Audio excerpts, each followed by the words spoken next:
The next big Minecraft mob vote is upon us. All 3 mobs have been revealed, and starting October the 14th, we will have 24 hours to vote on what mob makes it into Minecraft 1.20. This leads me to suspect that there will not be multiple rounds of voting, which I think most of us will prefer. And the rumoured names turned out to be true. The new mobs are indeed the Sniffer, the Rascal and the Tuff Golem. And the first one revealed was the Sniffer. It's an ancient mob that hatches from a really cute red and green egg, and these eggs will be laid underwater. It enjoys sniffing, supposedly with a cute animation, and with that it can seek out seeds.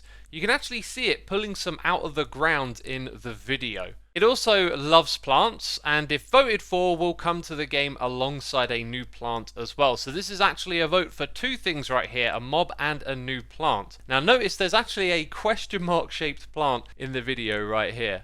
Now this next detail is not acknowledged by Jens or Agnes, but an even bigger Sniffer comes into the picture here, which leads me to speculate that maybe the first one we saw was a baby mob, or maybe this could be a mob that hatches into multiple sizes. Now the egg itself in the video almost looks as big as a regular block, and that means that the large Sniffer could be a very large mob, maybe even bigger than a panda bear. And with this being an ancient mob, maybe you could also speculate it might have something to do with archaeology, which is a feature revealed at one of the previous Minecraft live events that had been shelved. Maybe this might be a part of it coming back. The mob could tie in with the whole archaeology aspect.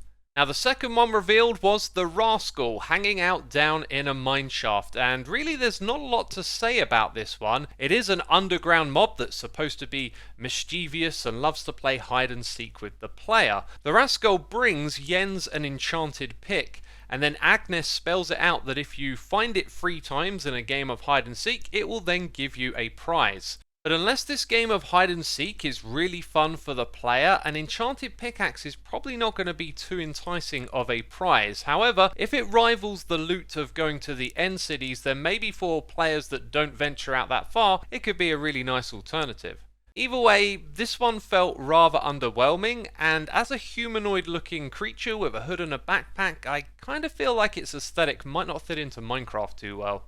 The third and final reveal was the Tuff Golem, referred to as a statue that comes to life. They can hold an item and move around your base, to quote Agnes. The mechanics as to how and why are not revealed, but consistently they refer to art in the video, which led me to think that perhaps they are going to act as pedestals for items, kind of similar to how you might display an object of art in an art gallery. As for the hats, it feels like more of a joke than a suggestion that the Tuff Golem would also come with the inclusion of new hat items. On the surface it seems underwhelming, but if these golems were manipulated by redstone, well that could certainly be something. The ability to freeze and unfreeze it on demand, and then define where it walks to, could open up so many possibilities and be really unique. But again, these mob vote videos are vague, and I am potentially just projecting my own wants here.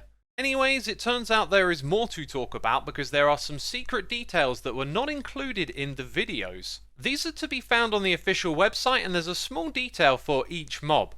So for the Sniffer, it says these gentle giants are known for their horticulture skills. They are the only ones who can find the long lost ancient seeds that you can grow into new unique plants. So thinking back to the video and the seeds that we saw them sniff out, these are actually ancient seeds, and they would be used to create the new plant type that will get added. When it comes to the Rascal, it says to find the Rascal, dig deep below ground. You don't have to go as far as the deep dark, just below y=0. It may be mischievous, but it won't lead you into a warden's den. So this means you'll need to dig down to the deep slate level and find a mine shaft below there in order to find the Rascal. And for the Tuff Golem, it confirms an assumption you might have made. The Tuff Golem will be a mob that you build, like snow and iron golems, but unlike them, they are completely passive.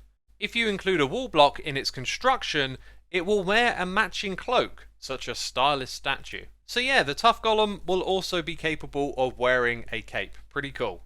And over on the Minecraft Reddit, there were some renders shared. This one right here, a really interesting example. The creature itself turned into a model that would fit into Minecraft, looks kind of massive and really different from anything else. But also over here, you'll notice that the fossils that can be found in the world are kind of similar to the shape of this, so potentially linking some lore together.